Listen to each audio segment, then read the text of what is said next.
Roll call. Rockwell, Present. Heath, Present. Peters, Present. Zachary, Present. Collins. Present. Pledge allegiance.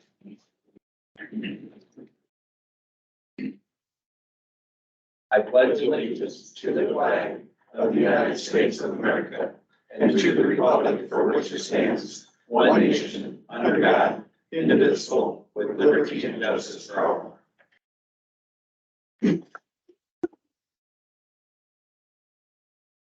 Looking for a motion to approve the agenda.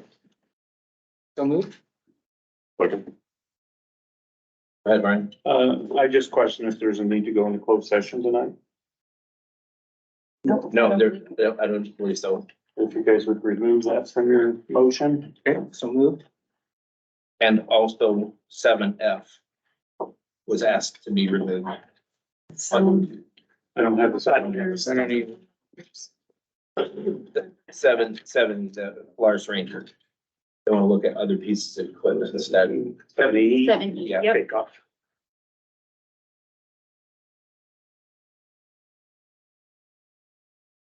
With those changes. With those changes, I still Okay. approve the agenda. Whoever second has got to change to. Did you approve the second? Bruce? Somebody did. Okay. Motion by Collins, second by Blackwell. With the omitted changes. Yeah. Those in favor say aye. Ayes have it. Is anybody here this evening who wants to talk about anything this evening? Anything? Please state your name. Mr. Mayor, I'm Carmen Darlin, an Eldridge resident.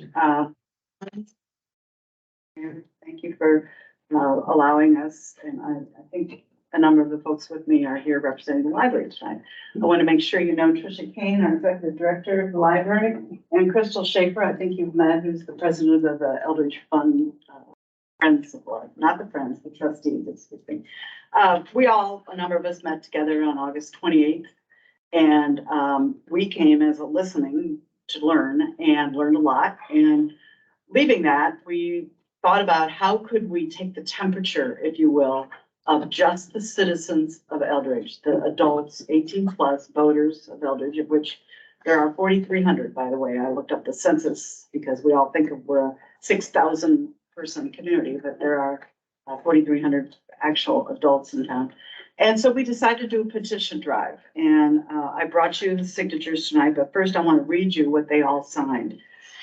We, the undersigned, urge the city of Eldridge to ensure the long-term presence of the Scott County Library at 200 North 6th Avenue, Eldridge, by ceding the property of the library or entering into a long-term lease, 25 years or more, with a minimal rent of $400 a month or less, and have this issue resolved by March 1, 2024.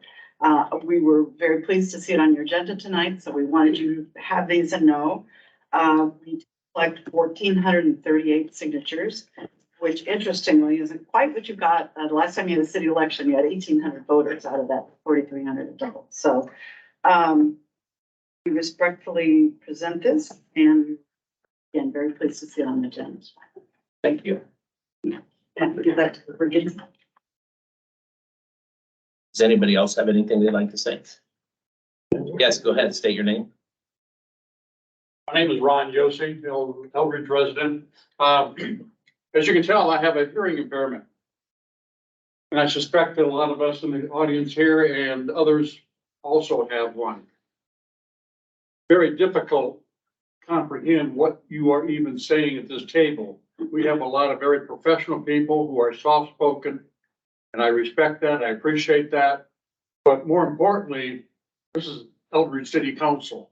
Go to Davenport City Council, you go to Bettendorf City Council, and they have microphones in front of each person speaking. Whoever's coming from the audience has a microphone to speak so that everybody can clearly hear and understand what's being said and respect and appreciate all that. The video that we have here, at best, is poor audio. Okay, so I'm referring to item number D as in David under new business. And I feel that it would be in the city's best interest for the council to seriously consider going the route of microphones in front of each person speaking as well as guests. Thank you. With that said, does anybody else have anything they'd like to say?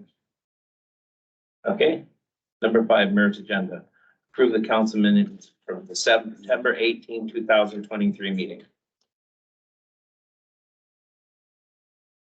I'll make a motion that we approve the minutes from September 18th. Second that. All right, motion by Cheek, second by Blackwell to approve the minutes from the city council minute of September 18th. All those in favor say aye. Aye. Nay, the ayes have it. 5B, consideration bills payable. Mr. Blackwell, do you have any questions on bills? Good looking at them. No, I have no questions tonight, Mayor. So thank you. Okay, Mr. Peters? I am good. Okay. Mr. Cheek? Mine was answered earlier. Thank you. Mr. Collins? Answered prior to the meeting, sir. Thank you. Mr. Dockery? I just have one question. It's, and I'll probably mispronounce his name, Officer Hutman. You spent $778.20 clothing, which max per year is 800. How much of that was new uniforms, being a new officer, or what's percentage come out of clothing? Everything's coming under what he has to have for uniforms and equipment. Prices have gone up sky high. We have no control over that. So we've done the very best we can to get the best price we can to fully equip him to be out. But don't new officers, doesn't the city pay for the first uniform, then their clothing allowance is something else? All we have is 800 per officer. That's it. So that's something that I'm gonna request that we look at later on down the road. Because prices have gone up. I mean, one pair of pants and a shirt now are about roughly almost $200. Cause he's down to $21.80 for the next 3 quarters of the year. Well, once he's fully outfitted, he'll be good, so. Okay. That's all I have, Your Honor. All right, do I hear a motion to approve the bills payable? So moved. Second. Motion by Peters, second by Collins to approve the bills payable. All those in favor say aye. Aye. Nay, the ayes have it. 5C, consideration to approve a liquor license for the Tasty Cafe. Joe, how did that all work? Deputy Chief Lully took care of that because I was, in training. He told me that everything will get on that, so. I'm assuming they're gonna serve alcohol at the restaurant. That's what our guess is. So if we approve this, we've got to make it subject to verification of DRAM insurance. And the effective date will have to be the date we give proof of insurance. Because right now it's tentative September 29th, 2023. So we can't approve it until we have proof of DRAM insurance. You like that to be your motion? I'll make a motion to approve it, subject to verification of DRAM insurance to the city. Second. Motion by Dockery, second by Chief to approve the liquor license, okay?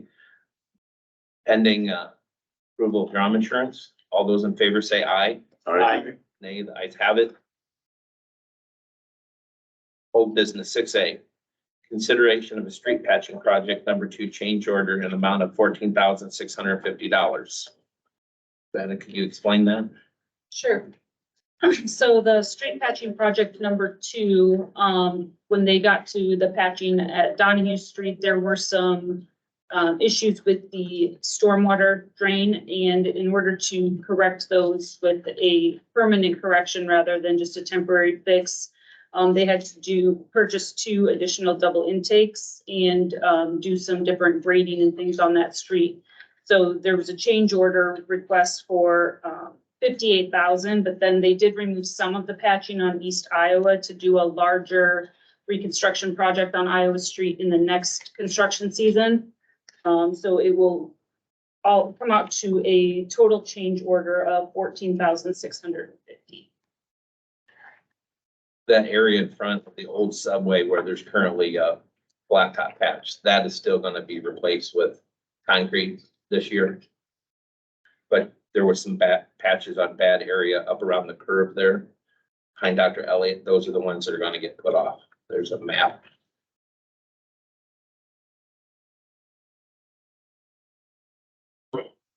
Make a motion to approve change order number 1 to street patching project number 2 as requested.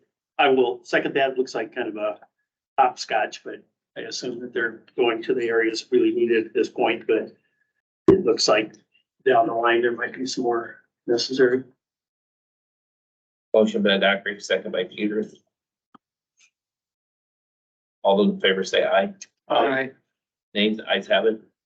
6B, discussion consideration on renewing the lease with the Scott County Library. Brian or Dan, would you like to talk about that a little bit? You were both there at the finance meeting. No.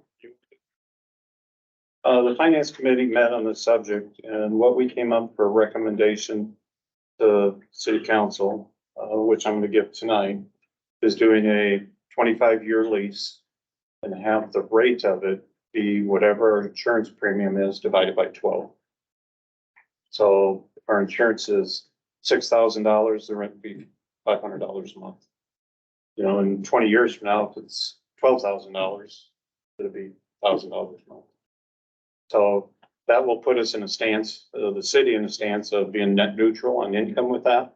Give the library board some reassurance that they're gonna be along the line. We may consider some other options in there, you know, if it's, if they can acquire a piece of property or help us acquire one, you know, maybe we could trade that for the building long term, but anyways, at the worst case scenario, they'll have a lease, the expense where they can plan on it will be our insurance rate divided by 12 per month And that'll be looked at annually. annually. That was the finance, or that is the finance committee's recommendation to the full council. Right. I mean, Dan, do you have something to add to that? I think that, the library's done so much for us in the community here. We all want the library to stay, and 25 years should make them really feel like they're wanted, needed in this town. And, we're glad to have them for another 25 years. I mean, and our logic was whether, we charge them that amount, or if we, you know, other scenario we rolled around was if it was their building, they'd still have to pay that same amount a month. So we thought the easiest to keep going forwards. give Keep it everybody- clean. Keep it clean, keep it net neutral is, we'll charge them whatever the insurance rate is. We'll be good landlords. We can basically take the current contract, and renew it, extend it, or we can add some modifications in there, but then, you know, we could get together with the library board itself and discuss anything like that. But worst case scenario, we could take the contract, extend it 25 years, have the rental rate be the insurance divided by 12 on an annual basis. I think that's the direction that we all anticipated we're going. I think everybody's in favor of that, subject to the review of what the rental rate would be, if it was gonna be changed or not. I think what the finance committee came up with is very reasonable. If there is a little misgivings on that, I think there are apparently a number of people in the community, I'm sure would be willing to donate $50 or something a year to make up any difference over the 400 that we're currently charged now. So actions speak louder than words, and the city has taken action, backing up our words. You know, I would like the council to give city administrator permission to negotiate the term, to finalize the lease, to bring back to us, and we can have it completed far before March. There's really no reason we can't have it. If both parties have to spend the time to get together, have it done by the election. We allowed to talk. You can go ahead. State your name. Maybe have council discussion first No, if you, yes, go ahead. before it opens Yeah, up. yeah, we'll open it up after council's done. So Go ahead. with that, so Councilman Dockery, if this were to go into effect now, with the $400 that's being paid out, what would that new rate be? If this were to go into effect now, if we're looking at the insurance divided by 12, if I understood you correctly. It'd be roughly $530, round math, round numbers per month. Am I By- correct? 530, 541, we'll round it up to 542. okay, and this would be looked on an annual basis. Correct.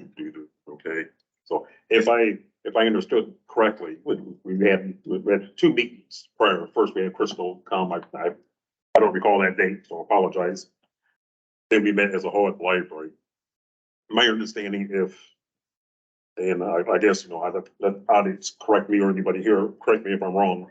If we were to do any type of raise regarding what's being paid now, it would either, two things would transpire.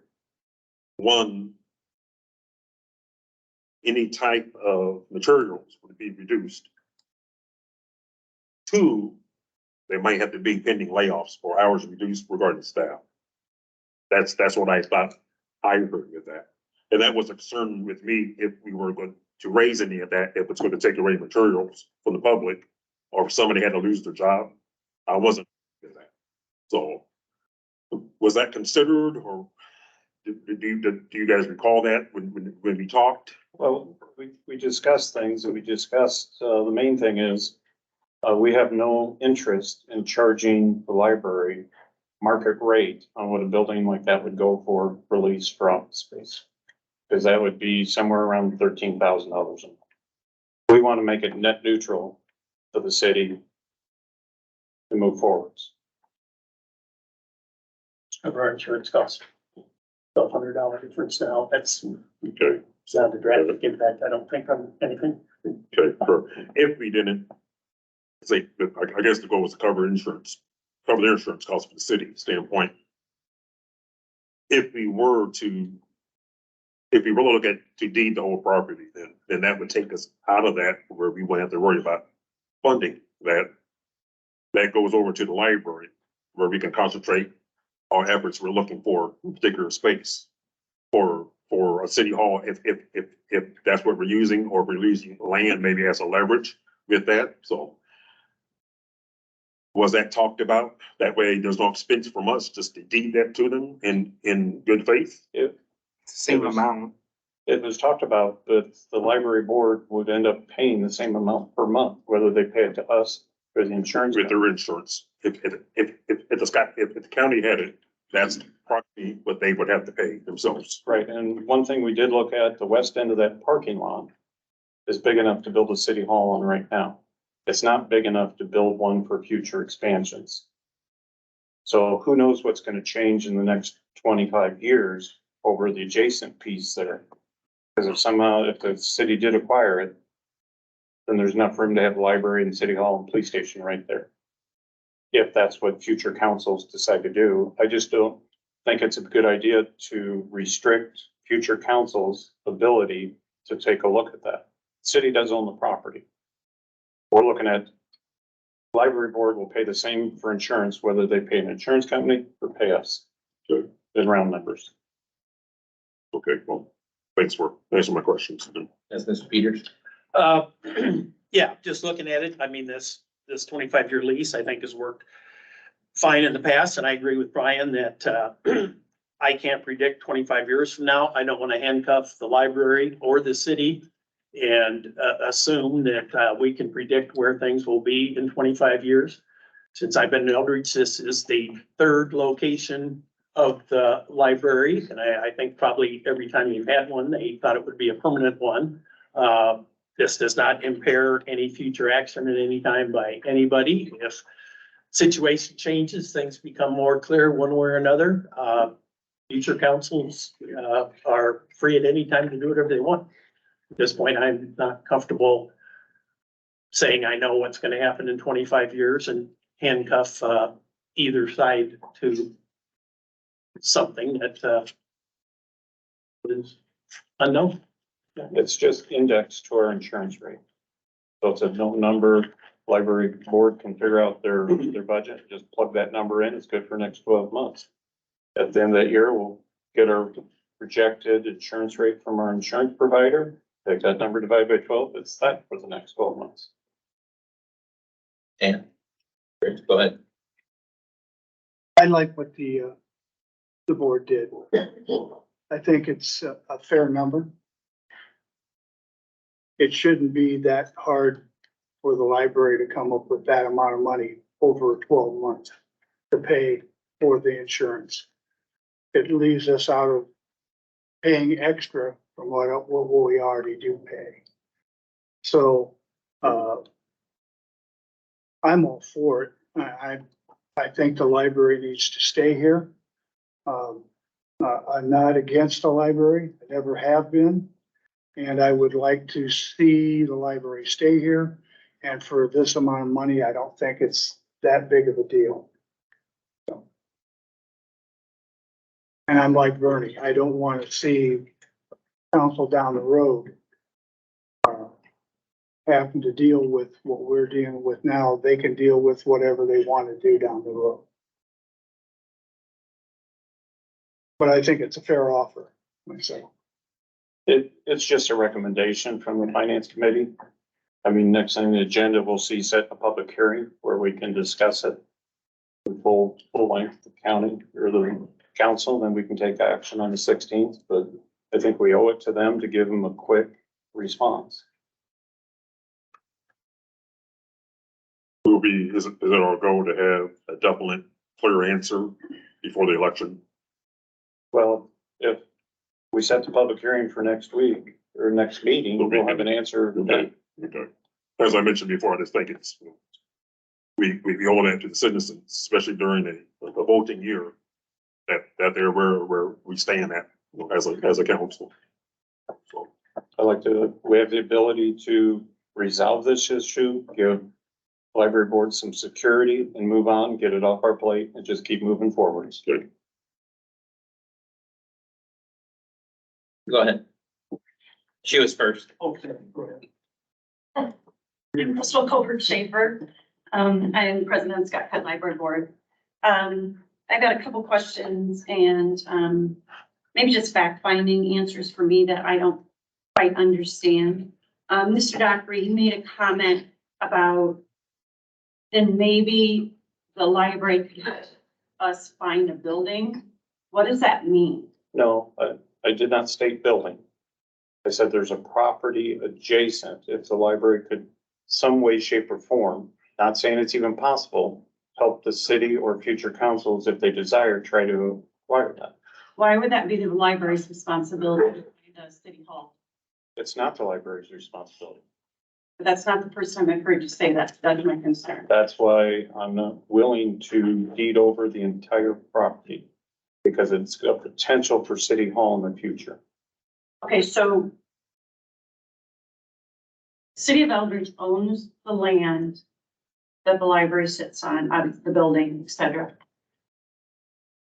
You own the land that the Y sits on, and you charge them $10 a year, and you budgeted for an $18,000 insurance policy that you were gonna split half with the school district and the city. Am I not understanding that? I just gotta understand why that's okay. And don't tell me that I'm comparing apples to oranges, because I'm not when it comes to a non-tax property entity that the city owns. I mean, and again, just explain it to me. If you can, I just want to understand, that's all. Go ahead. Well, my understanding, the Y is a nonprofit. The city So and is the library, the library's nonprofit as well. the city and the school own the property. The Y manages it. Neither the city or the school district in the last 20 years, when a public water facility was on the Citizens High Need Want list, the big stopping block was who's going to maintain, who's going to manage it, who's going to make sure the water is safe and clean, and neither the city or the school district wanted to take on that responsibility. So we arranged with the Y to come in and run it. They manage it for us. They are funded by the memberships, the people that use it, pay for everything. The profits go back into the community, and I haven't looked up lately, but I know when we're in negotiations and, looking at, the existing Ys, the Bettendorf one and that, the amount of money that's kicked back into the community, especially for youth programs and memberships for young people and stuff, I was shocked at how much money they put back into the community. And, the taxpayers of Eldridge are not liable for any of that. You know, it's just memberships. At this point, everybody in Scott County per capita is paying $40 a year to support the library. We don't have people in Eldridge or anyplace else paying $40 a year to support the Y. I pay $60 a year to support the Y. That's your choice. That's right, that's my choice, but you mentioned profit, to the community for youth programs, boy, isn't that what the library does? The Y manages the Y, doesn't the library manage the library? Yes, you make your money by memberships in the Y, they can also do capital campaigns, which I've been on and they do. I don't wanna raise taxes. I mean, I go to every city that's within our district, within the Scott County Library System.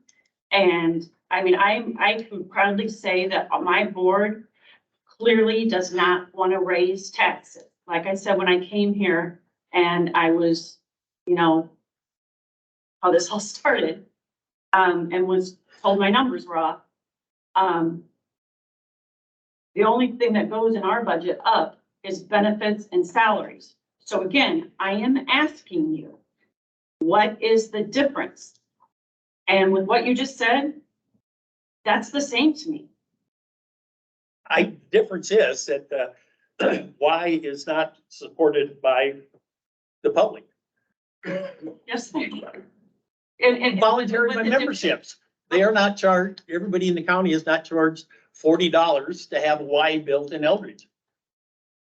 Citizens in Eldridge are not charged $40 to have a Y built in Eldridge.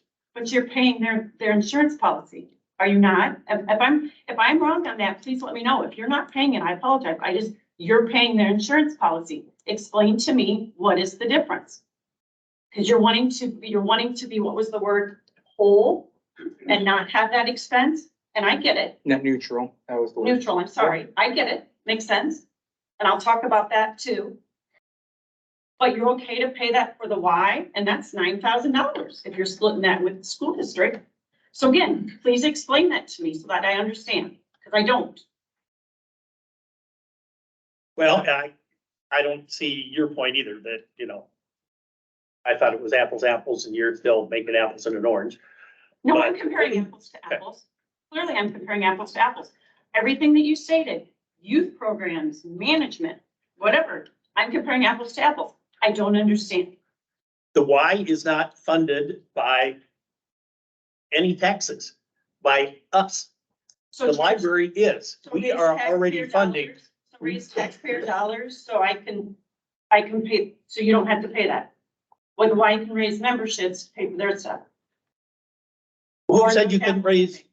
taxes? I would be more than happy to pay another $10 a year on my $40 to keep the library here. And we have, according to you, 1,438, not even half of the adults in Eldridge that are gung ho. Hey, if they would each kick in, $5, whatever, that would more than cover expenses. 1,438 is well below the, number of citizens in Scott County besides Eldridge that are paying this money, and that's per capita. So, little kids that, can't read or have no idea what library is are paying their $40 already. Taxes are to help all of us. I have no problem with a library tax going up to support a library that I use. And you guys are gung ho saying, everybody else should be on board that and stuff, and you got a petition, you know, I was involved. 1,400. I was not involved with that petition, nor was the library staff, except to post it. Well, I'm not, when I say you, it's you out there, make that which clear. presented tonight, which, you know, as a representative of the city of Eldridge, that is not even close to half. That's not a majority of the citizens that have convinced me by that petition. And I represent the citizens, everybody, not just people gung ho in the library. And personally, hey, I want to keep it here. I think that's a very significant number in a short period of time, considering the mobility of the people in this city and who's in town, who's out of town. I think that's a very strong indication. And I'm not aware of people who refused to sign it. I think people were climbing on board to sign that petition. I challenge anybody to get that number of signatures in that short amount of time. Well, I think that does represent the temperature of Eldridge. By the way, that's Phil Tutt speaking. 1,400 out of 43 of the adults, and let alone the close to 7,000 total. No, I think it's what, 13,000? I don't know what the latest Scott County, rural Scott County figures are. 1,400, that's like a tenth. You know, Eldridge. Mhm. They did not go outside the city of Eldridge. So including the rural area, they did not do that. It was just within the city of Eldridge. You only need 50 signatures to get on a ballot. 25. what, 25 signatures Can and I offer a comment? yes, My please. name's Jack Darlin. I'm a resident of Eldridge, and I was heavily involved in this petition operation. And I'm sitting here kind of incredulous that there appears to be a dispute about $142 a month. The library has been paying $400 a month for nearly 25 years, has budgeted, taxed to that point. And if there's an issue about what I consider not a significant increase in the rent, I think this is entirely a reasonable proposal that the council's come up with. I would have to believe there are vehicles like Bernie suggested that maybe people can help this increase in rent through the Friends of the Library or through some other issue. I would hope the city indicated they were going to direct the city administrator to begin negotiations with the library board. And I would hope this would be an issue that could be negotiated fairly quickly to the satisfaction of all parties. I don't know what the benefit is to be involved in a debate tonight over $142 a month. There's no debate, Jack. I don't even, There's just an explanation and no one can seem to explain. Well, Yeah. can I ask one question? I don't know the relationship of the city with the YWCA. Do you have a landlord-tenant agreement with them? It's 28E. Or is it just an operating agreement? With the Nobody on the YMCA, council. What do you think? they're the third leg of the parties involved, and they have the operating agreement for the YMCA. So they're a party to the 28E agreement, but they're not a tenant in the property. Is that correct? Correct. Well, Crystal, I'm sorry, that is a different relationship than what you guys have. You have a landlord-tenant relationship with the library. And it's a different relationship than you have with Y. Well, to be all honest, Thank you for answering that because nobody up there could seem to answer that. Well, that's Thank why I you. asked the question. well, Said they managed. first of all, tonight, we're here tonight for the finance committee to make a recommendation to council. Next thing on our agenda is to schedule a public hearing for all these comments to come out. So we're a little front of the cart here, in my opinion. If we go back and look at the original agreement with the YMCA, we were shocked, or I was shocked, to find out that we're on the hook for the insurance. We thought the YMCA was gonna pay that as part of their operating budget. So there's your real answer. We didn't plan. So that's where we're at today. Was that decision with the YMCA absolutely the best decision for the citizens? No. I go back to that comment that I said, why are we being held hostage? But again, moving forward, I would like to say one thing about the insurance. And somebody had mentioned up there on the council that it's the same amount. I would like to have the ability to have the insurance policy that the city of Eldridge pays for the building and look at that policy as well as what we're paying and see if there's any duplication, if we're gonna have to start paying that insurance, and possibly coming back with a recommendation to the city if there's a better insurance policy out there for both of us. Like I said, there are other duplicates, but in order to do that, we need the approval of you to be able to review that policy that you have on our building. That'd be public information. There's no reason we can't give it to you. It is bundled with all the other structures the city owns in the community. For the record. I just want to clarify, this has never been a library issue with me. I'm 100% for the library, always have been, but I represent the taxpayers that elected me, and it's been very poor fiscal management. And if just logically, you look out there, 25 years, it stayed the same.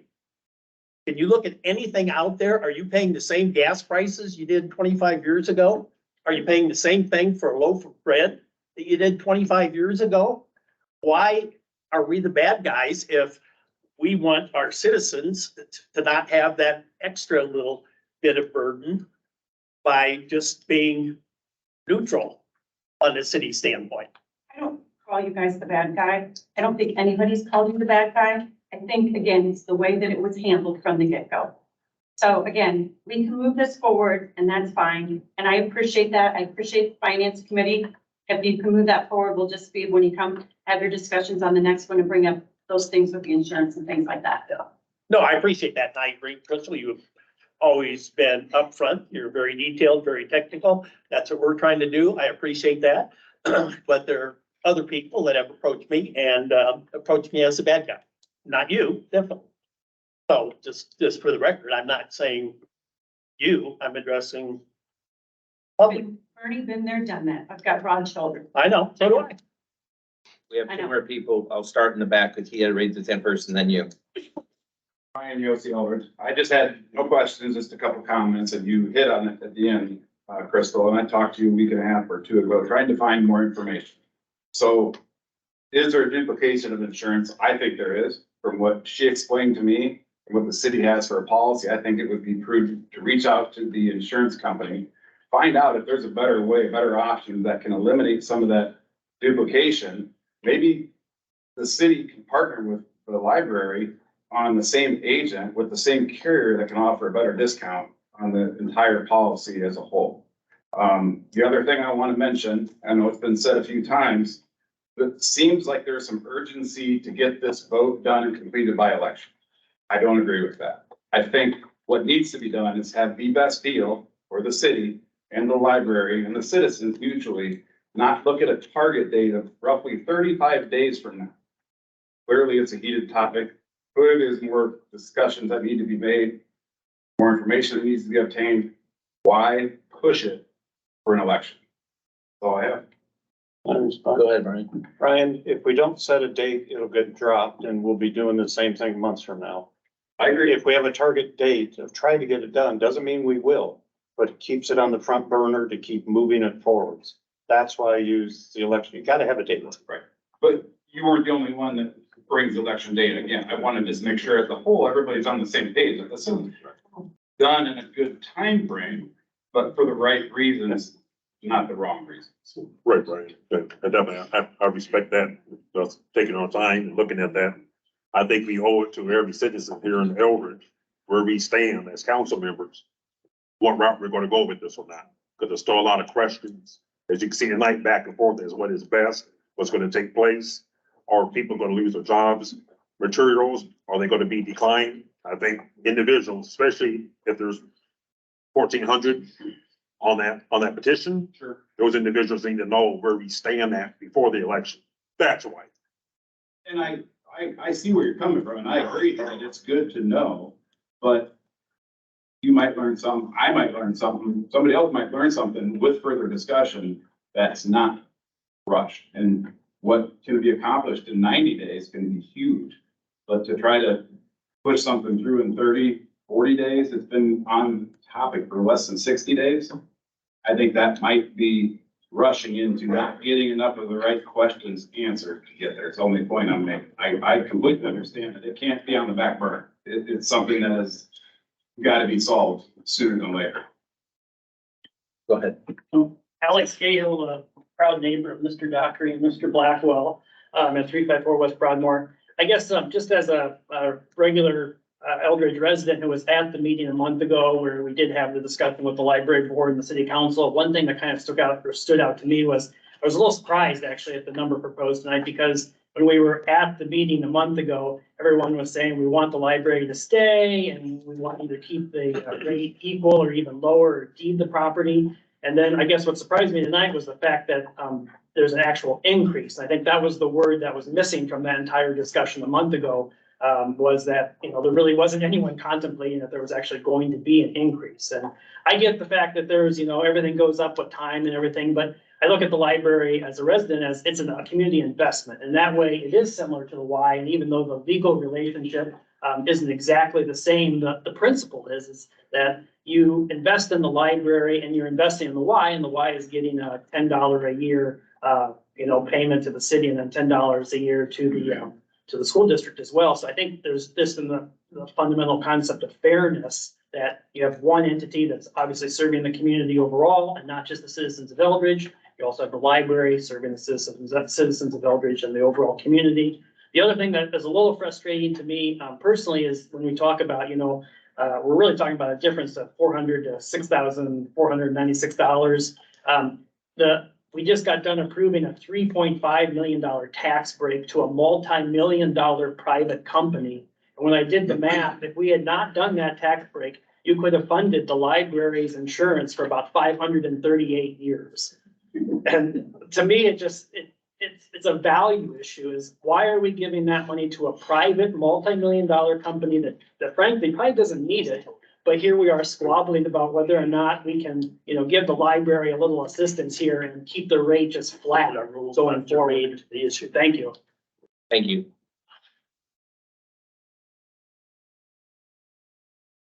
Yes, Mr. Just final word. I mean, talk $1,200 or whatever. I know 10, 12 parents can get together and have a fundraiser and raise that money and more than that to send their little kids off to the dance contest in Des Moines.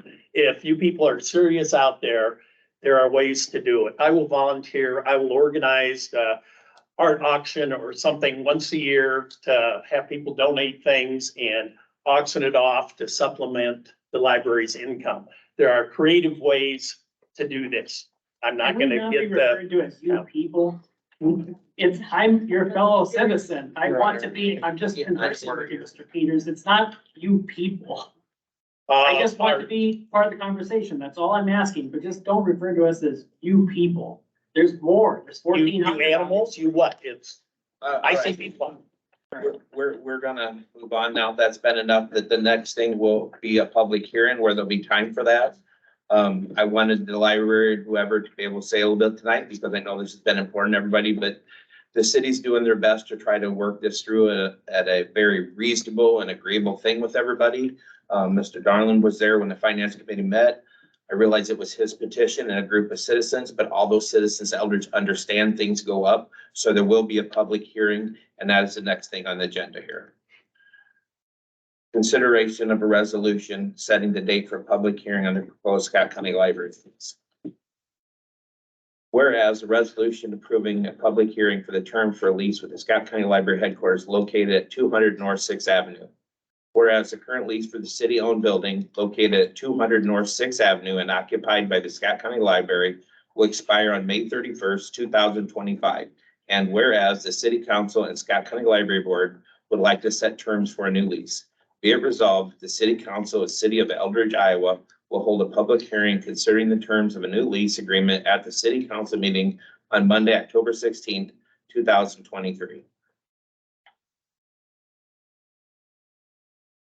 Make a motion to approve resolution 2023-40 as read. Second. Motion by Dockery, second by Cheek to approve resolution 2023-40, setting public hearing date for proposed Scott County Library lease. Roll call. Collins, All right. Dockery, Aye. Peters, Aye. Chief, Aye. Blackwell. Thank you. 6D, consideration of the third and final reading of ordinance 2023-22. Jeff, can you explain why Why are we redoing these again? Sure. I made some notes on this, Mayor. Upon staff review, it was noted that state law requires 3/4 council vote to waive a reading. And since only 2/3 of the council is present, third reading is required tonight. Okay. Does that all make sense? All right, so with that in mind, do I hear a motion to approve the third and final reading of ordinance 2023-22? So moved. Second that. Motion by Peters, second by Blackwell to approve the third and final reading of ordinance 2023-22. Roll call. Cheek, Aye. Peters, Aye. Collins. Aye. Dockery. Aye. Third and final reading of ordinance 2023-22 passes. 6E, consideration third and final reading of ordinance 2023-23. Jeff, will you explain that also? And the identical situation there. Do I hear a motion to approve the third and final reading of ordinance 2023-23? So moved. Second. Motion by Blackwell, second by Cheek to approve third and final reading of ordinance 2023-23. Roll call. Dockery. Aye. Collins. Aye. Peters. Aye. Cheek, Aye. Blackwell. Aye.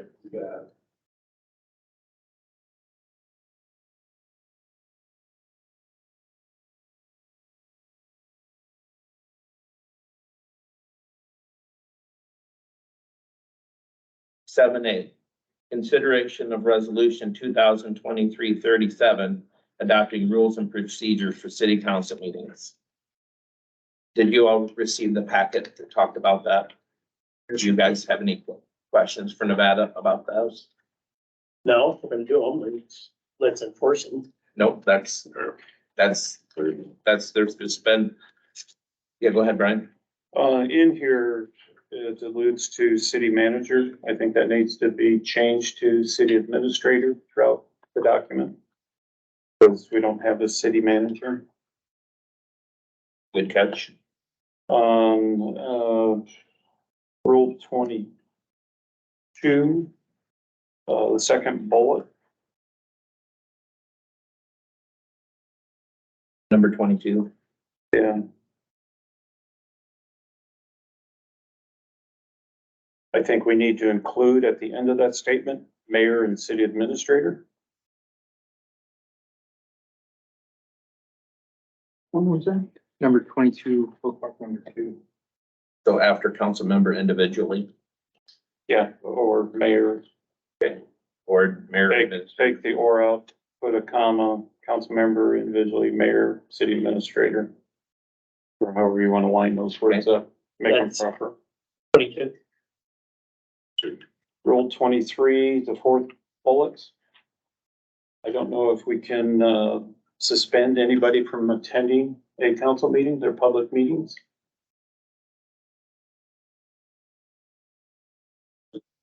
Based on prior action. I don't think we have the right to keep the public out. It would be like a trespass situation, but we can remove that from council meeting rules. Yeah, I think that needs to be removed. I mean, you saw a bunch of passionate people here tonight. I just hate to get in a position where we're telling somebody or a constituent that they cannot come to a council meeting. Now, they can come and they can probably be removed, you know, if they're non-compliant, but I don't think we should put in anywhere that we can restrict somebody from coming.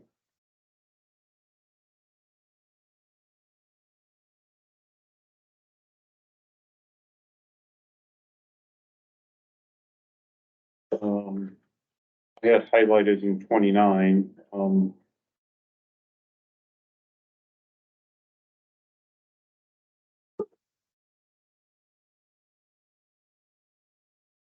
uh, 32, we got city manager in there again. 34, talking about abstentions. I think that, depends on the motion. If it's a no vote or not, because what if it's a motion to deny? Versus a motion to approve. If somebody abstains, no vote has a different meaning. Well, no vote says will be reported as an aye vote. on issues. This with this aligned with this Iowa State code. For the extension. I just think there's a difference. It depends on how the motion is stated. Could have a different implication as that's written. Now, if that's written for motion to approve, it's fine, but if the motion is to deny something, that could be different. If it's in case of tie vote, then, Normally in a tie vote, it fails for lack of majority. well, this, it says that will be recorded as a vote in the affirmative, the abstention. Okay, rule number 40. I think we should, also be able to contact the city administrator along with the mayor clerk if we're not going to be in attendance.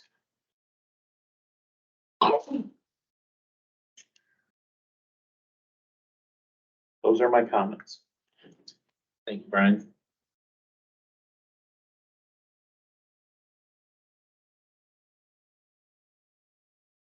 Okay, Yes, Bruce. in part two, rule 5, it says city, the meetings would be held at the Eldridge City Hall. We need to change that.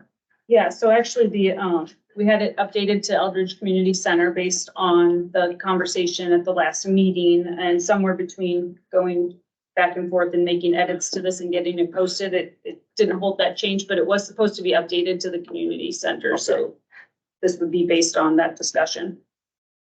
I don't think we've taken a formal vote and all we supposed to come up here. Do we need a formal roll call? I read this and I liked it where it was.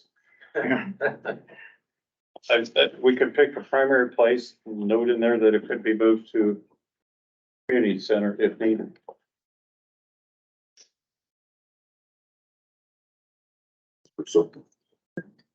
I think the majority of people liked it here.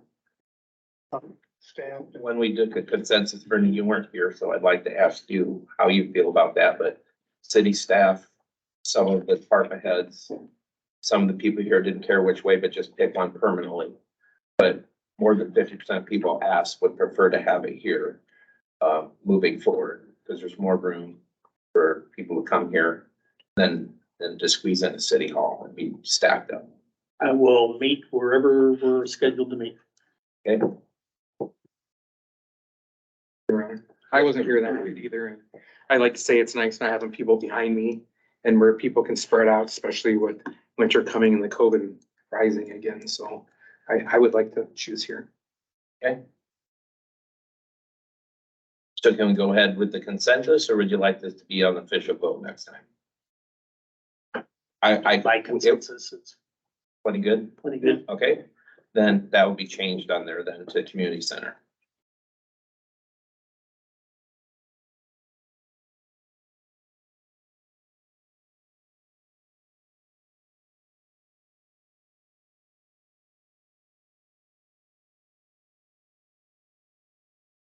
Do I hear, Discussion.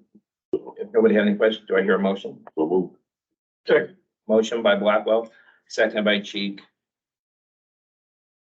Consideration of resolution for 2023-37, adopting rules and procedures for the city council meeting. Roll call As amended. as amended. Thank you, Brian. Peters, I, Collins, Aye. Zachary, On. Blackwell. Aye. Cheek, Aye. 7B, consideration of resolution 2023-38, adopting a city credit card policy. This has been an ongoing thing since the city clerk and all that was discovered. And there was a credit card program in place that was put into place by the previous administrator, and I mean that before Tony Roop. And with the city clerk Denise Benson, and none of us, including the past mayor or everybody that's on this council, was here except Dan. And there's never been an official adoption of a credit card policy. The city hasn't been fully staffed since that all came to light. So in between other things, and the city staff has time, they had put this together here and looked it over and ran it past couple attorneys, and this is a suggestion that they had brought forward to be a credit card policy, and this was in the other packet Nevada had provided for you. Have you guys all had a chance to review it? Okay, with that being said, I'm looking for a motion to approve resolution 2023-38, adopting a city credit card policy. Yes, Brian, I have some questions. go ahead. In the paragraph, ownership cancellation of credit card. Either 1, 2, 3, fourth line down at the right. It says receipts. It is the responsibility. There either needs to be a semicolon after receipts, or that needs to be changed. So grammatically, it's not correct. Forward immediately to the city clerk. Does that have our built-in check and balance Yes. built into it? Because I know you've changed some practices within City Hall. Yes, so, the credit card practices were already in place, updated. I think possibly when Tony was the administrator, and we've been using those checks and balances. So this policy is kind of built off this new checks and balances, operation they've been using for the last 10 months or so. So yes, this does have that checks and balances in place. Okay, under the paragraph responsibility of credit card users. Very last sentence. Return if on travel to the finance department. We don't have a finance department. That should probably be city clerk.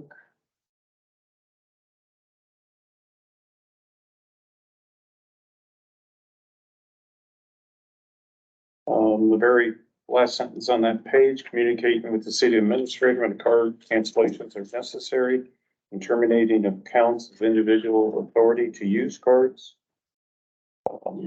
Earlier, this document is stated if your card was compromised, you're supposed to notify the city clerk.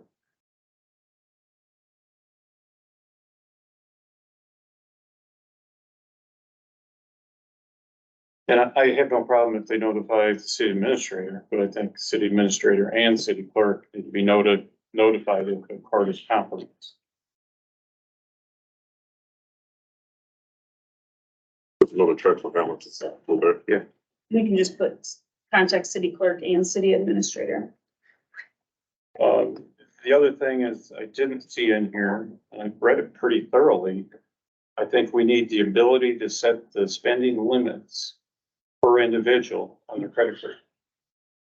Because right now, as I go through the credit cards every month, the limits are, some people have $5,000, some people have 1,500. The highest one right now is 25,000. That's per month.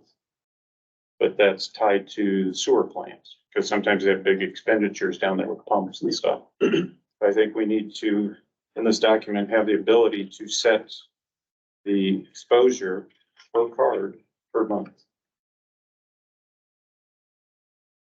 I would agree, and I would like to follow up, this policy in the near future with a spending authorization limit before any purchase needs to come in front of council, either as an emergency purchase or any purchase over a certain dollar amount for any employee. I think that would be the next step following after these credit card policy gets adopted. But I would agree putting a spending limit that the council sees fit for those cards and what that is based on, and also possibly discussing how the city council would like to see the authorized users of the cards we currently have. Most employees with the use of a card, it does get signed off on every month by a supervisor and administrator level, but just review that the usage of the authorized users of this credit card account and if there's any changes to be made to that. I agree. I don't think every full-time employee should have a credit card. I think also once we come up with a policy, because other departments' credit cards are on the city account, we need to communicate with community center, utility board to make sure everybody on the same board for this policy.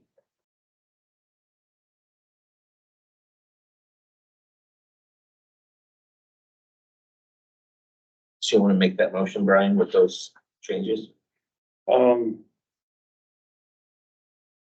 I'll make a motion to approve with the amendments discussed, but also with the,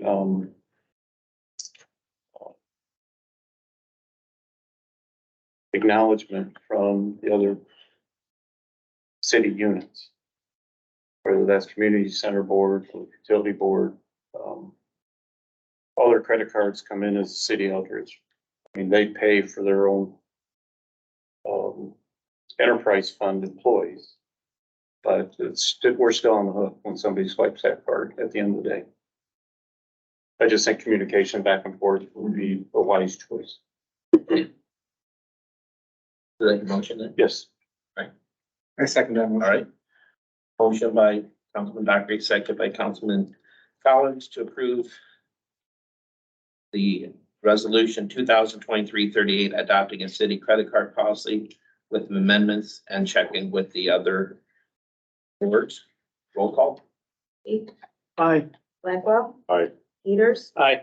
Dockery, Aye. Collins. Aye.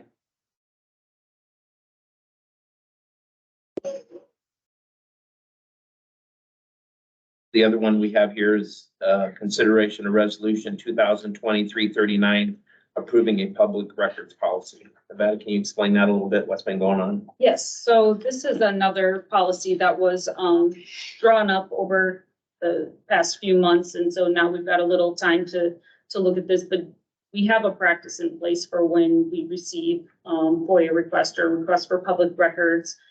So this is just a policy putting that in place, so there's something to enforce and something for new council, new staff member to come in and know what that process is in accordance with the Iowa State Code.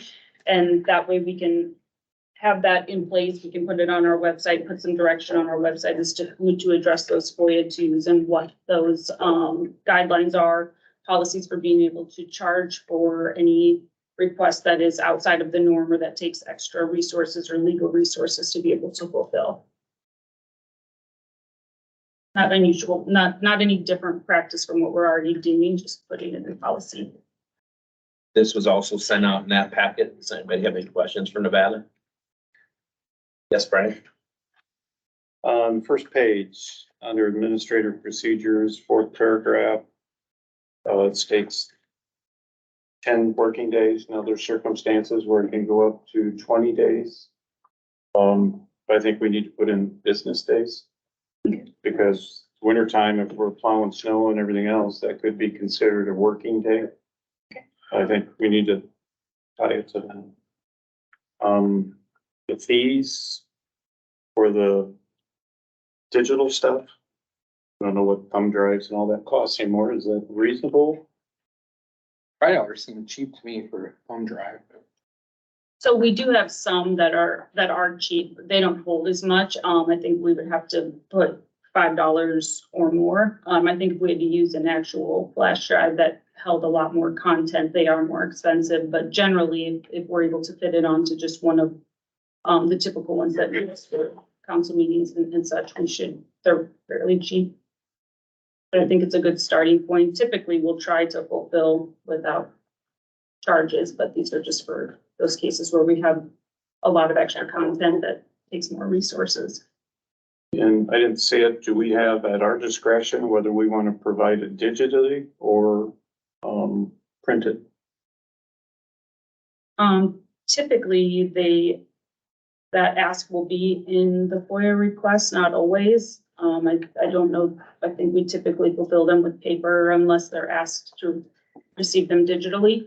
I think legally, we just have to give it to them. Right. What, Unless they requested a certain way. by law, do we have to honor their request as long as we give them the data they're asking for?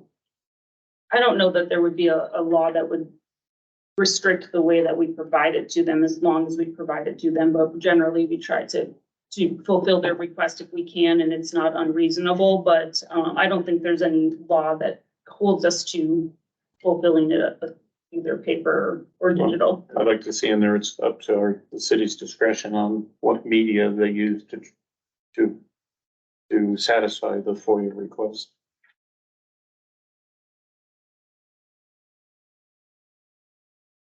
Do we have to list the hourly rate for the clerical time or professional staff time? So with if there's gonna be a charge for a FOIA request, you have to let the requester know what that charge is gonna be upfront, before fulfilling it. So we would let them know, based on what the work that we're gonna have to do, what that charge is, and then if they want it broken down, we would do that, but it would include only the hourly rate for whatever staff would be fulfilling.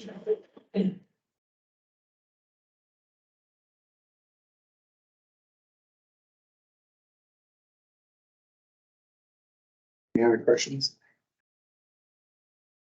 Just another question on, the hourly rate. To do that, if it exceeds 30 minutes, they will pay the actual cost of employee time. So is that after 30 minutes, or if they go 35 minutes and they pay for 35 minutes? They would just pay, I believe, they would just pay anything in excess of 30 minutes.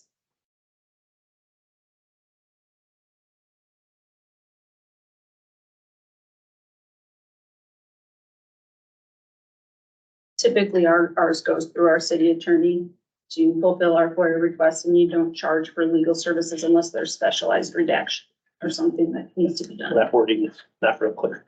Okay, so you can clear that up.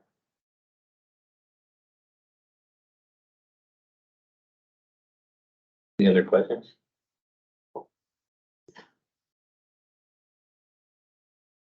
For a motion to approve resolution 2023-39, improving public records policy Yes, and then as amended.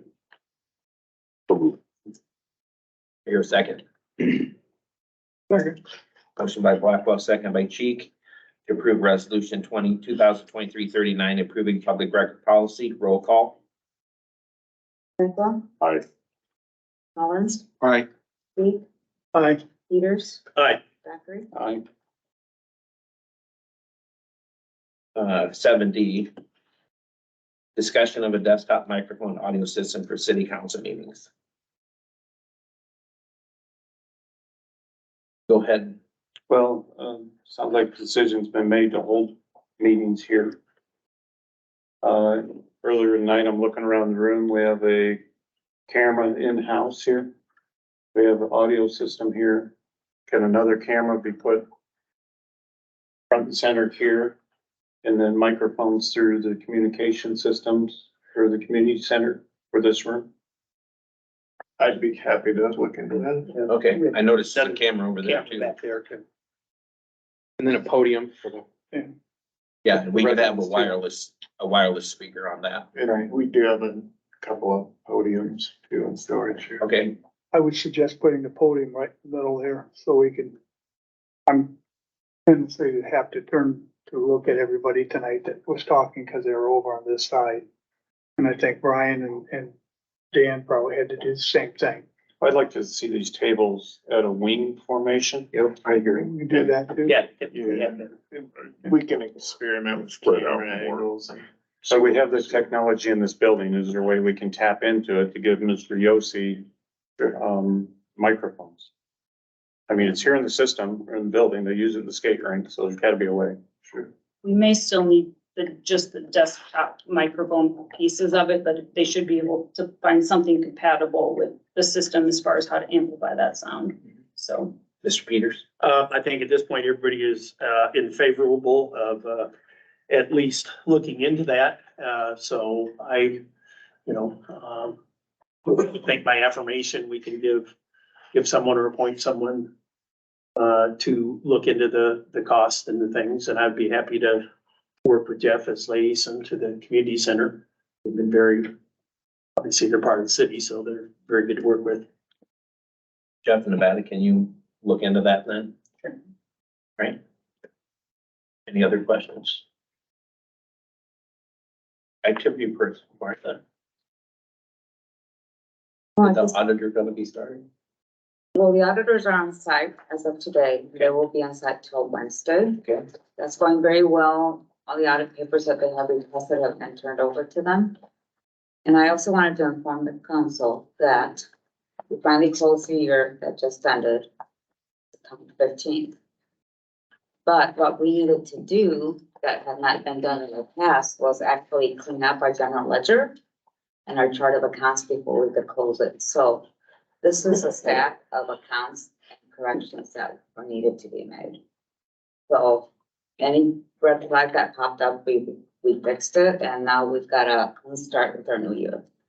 So just wanted to let the council know that. Good job. Thank you for your work. Thank you for your work and catching up and tidying things up as well as taking on all the responsibilities you knew you would That be was an taking on. interesting challenge. Well, thank you for all the good work you do. Nevada, you have an update for us? I do not. Okay. Chief, Everything's good. all right. With that being said, I'm looking for, yeah, Brian. I want to make a comment, full disclosure. I've been accused of hiding shit, everything else. I was served papers at my house tonight for another lawsuit against the city. I thought it was an invite to a big fancy party. I should read it. I haven't had the opportunity to read it page by page. But it's a question of FOIA stuff and open meetings. Mr. Malloy, the attorney, had a service person stand on my driveway when I got home from work. So I don't know if anybody else got it, but I did well muscle I did receive TV one. looking server cup. So obviously we got another situation. Right, fortunately. Well, next order of business. Make a motion for adjournment. Second. Motion by Ackert, second by Peters. All those in favor say aye. I Thank you. Aye. We are adjourned.